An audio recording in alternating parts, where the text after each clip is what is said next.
Kevin's like coffee. You know, he's high on octane. Looking inside, Robinson. Oh, Garnett! He's an energy guy. I mean, he's the 7-foot Red Bull. Kevin Garnett has height and hops and wingspan, plus energy and exuberance. His dunks are destructive works of art. Lobbing, Garnett, the jam! Oh, Kevin, have mercy! His dunks are exciting because he puts flair to it. When he goes up, his goal is to try to tear the rim off. I remember as a kid watching him. I mean, he kind of scare you out there when he dunk. He's out there talking to himself and pounding on his chest and everything. He's not the strongest, most physical player, but no one's going to block his dunk. No one's going to get in his way because he's just going there with such, ferocity.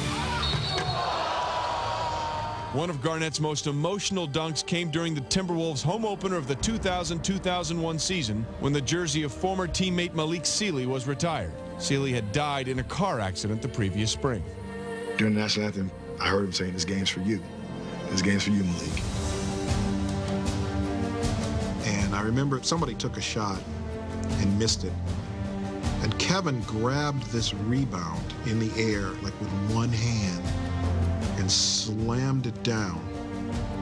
Looked up at Malik's banner and just kind of pointed his finger up to him, like, "That's for you." It's one of the most amazing dunks I ever saw in my life.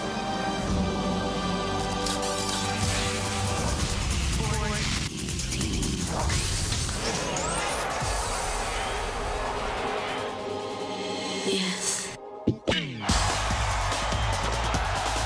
DWade amazes me.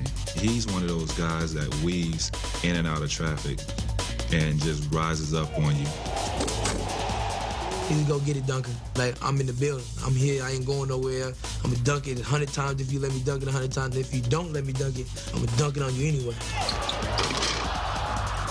Even though he's one of the little guys, he's a guy who attacks the basket and attacks it with vengeance. He has no fear of going to the basket. His gracefulness and his ability to slam the basketball on par with anybody that's ever played.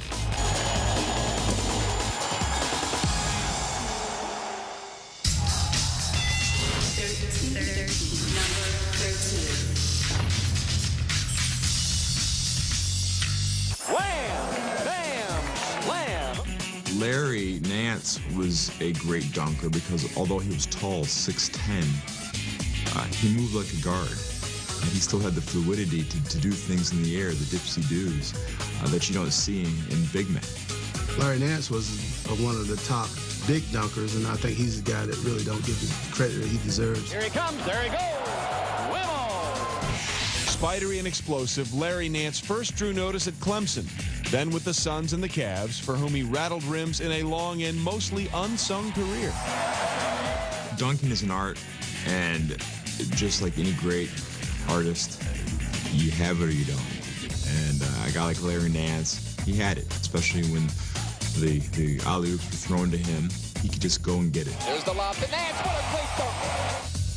He was, what, 6'9", 6'10", and could jump? Oh, my gosh. And he was strong with it, and he had a little bit of style. I mean, what more can you ask for?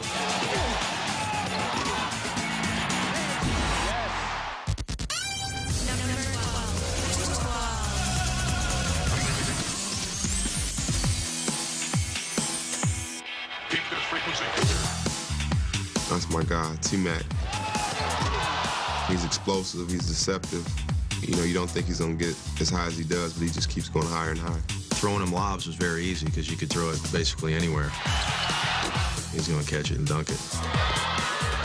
Tracy McGrady went from high school to Toronto, where eventually he teamed with his cousin, Vince Carter. Tracy didn't like dunking, but he can do it. It's amazing. He can take off a long way and just do some crazy stuff. He's so smooth when he dunk, but it's like when you T-Mac off, then that's when the dunks is coming in where he's just like, he's like waking up an angry giant. Like, man, you guys bother, all right, here it goes. This is what you want to see? T-Mac and then Orlando. One of the most impressive dunks I ever saw happen in an All-Star game. Tracy McGrady, just in the flow of the game, threw it off the backboard with a dunk, and everyone's like, whoa.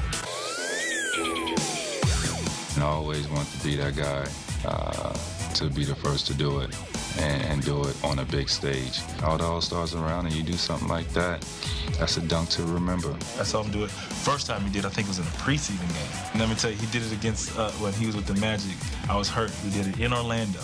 He threw it off the backboard and dunked it, and I remember him looking at me and kind of like winking and like, yeah, you see that?